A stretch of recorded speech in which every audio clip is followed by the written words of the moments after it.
On parle toujours de l'objectivité à la télévision ou dans la presse. Il n'y a pas de problème d'objectivité, il y a un problème de mensonge. Regardez.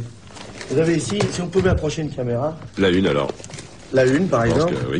Vous avez ici le Bigaro et l'horreur, comme dirait mon camarade Magda, ici présent. Vous voyez, la couverture n'est pas du tout la même.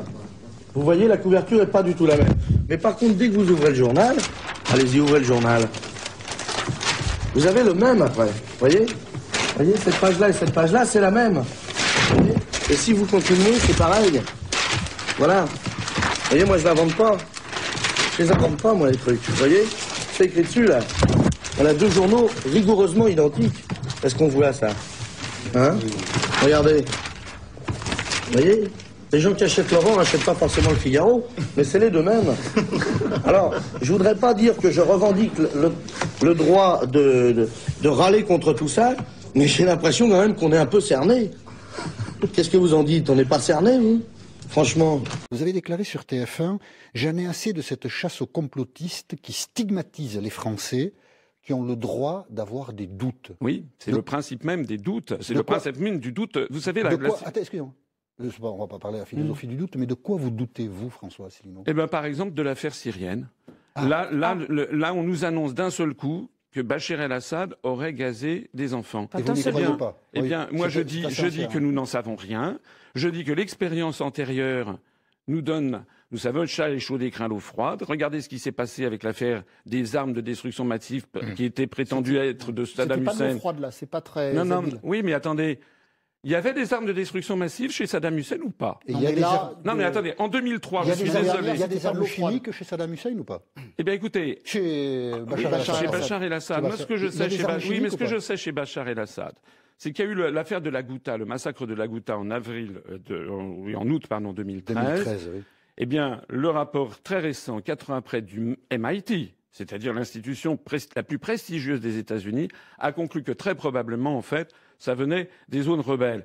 Je ne suis pas là pour défendre Bachar el-Assad, je suis là pour dire la vérité. Mais si, allez vous renseigner. Mais je ne suis pas le journaliste, c'est vous qui devriez aller vous renseigner. Et par ailleurs, mais allez vous renseigner. Je suis persuadé, vous savez, qu'il n'y aura pas de suite à ça, parce que vous allez vous renseigner, vous allez découvrir que mes informations sont justes et que d'un seul coup, tout le monde va se taire. Vous avez Professor, you also said in your assessment of this report that this draws the analogies back to 2013 when the accusations against the Assad government of using chemical weapons in Ghouta attack, killing more than 100 people.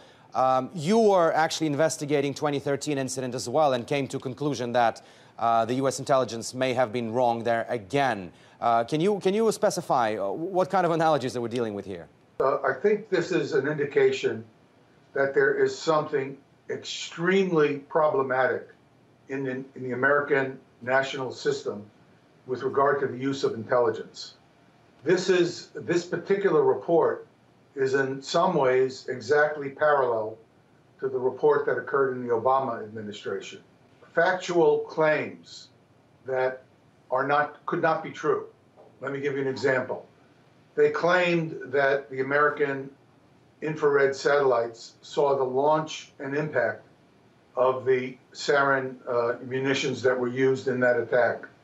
That is not possible. The American infrared satellites are very good, and they could certainly see the launch of a rocket, but they could not tell where the rocket landed because there was no explosion when the rocket landed. They would only be able to see the flash from an explosion. So this is overtly wrong, would be for there to be two investigations. There should be an international investigation, probably under the UN, since both the Russian and American sides have at some level vested interests, but some organization like the UN, where of course the Russian and Americans can provide their input and their arguments. And then there needs to be a second investigation. This would be an American investigation. And we need an investigation into how such a false intelligence report could be generated at the highest levels of our government.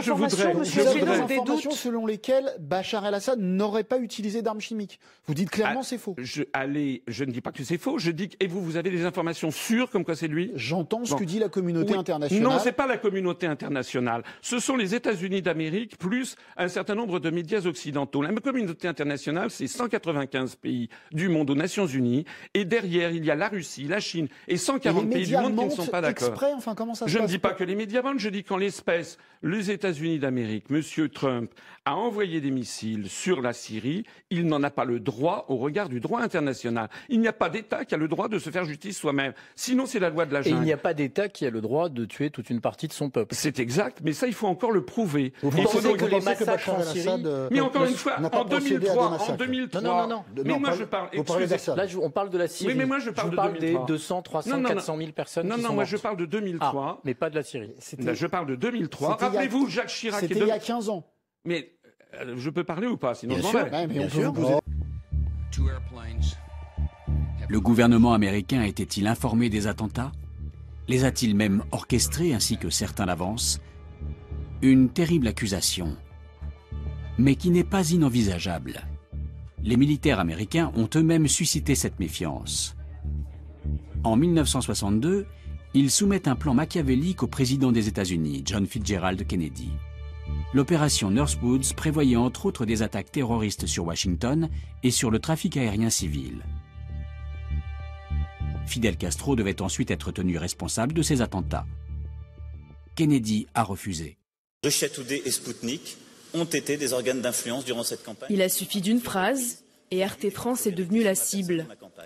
Une conférence de presse et la machine médiatique s'emballent, les gros titres s'enchaînent et les accusations pleuvent avant même le lancement de la chaîne. Les confrères se sont passé le mot. Admirez la variété des arguments présents dans la presse. On parle toujours de l'objectivité à la télévision ou dans la presse. Il n'y a pas de problème d'objectivité, il y a un problème de mensonge. Regardez. Vous avez ici, si on pouvait approcher une caméra. La une alors. La une, par exemple. Oui.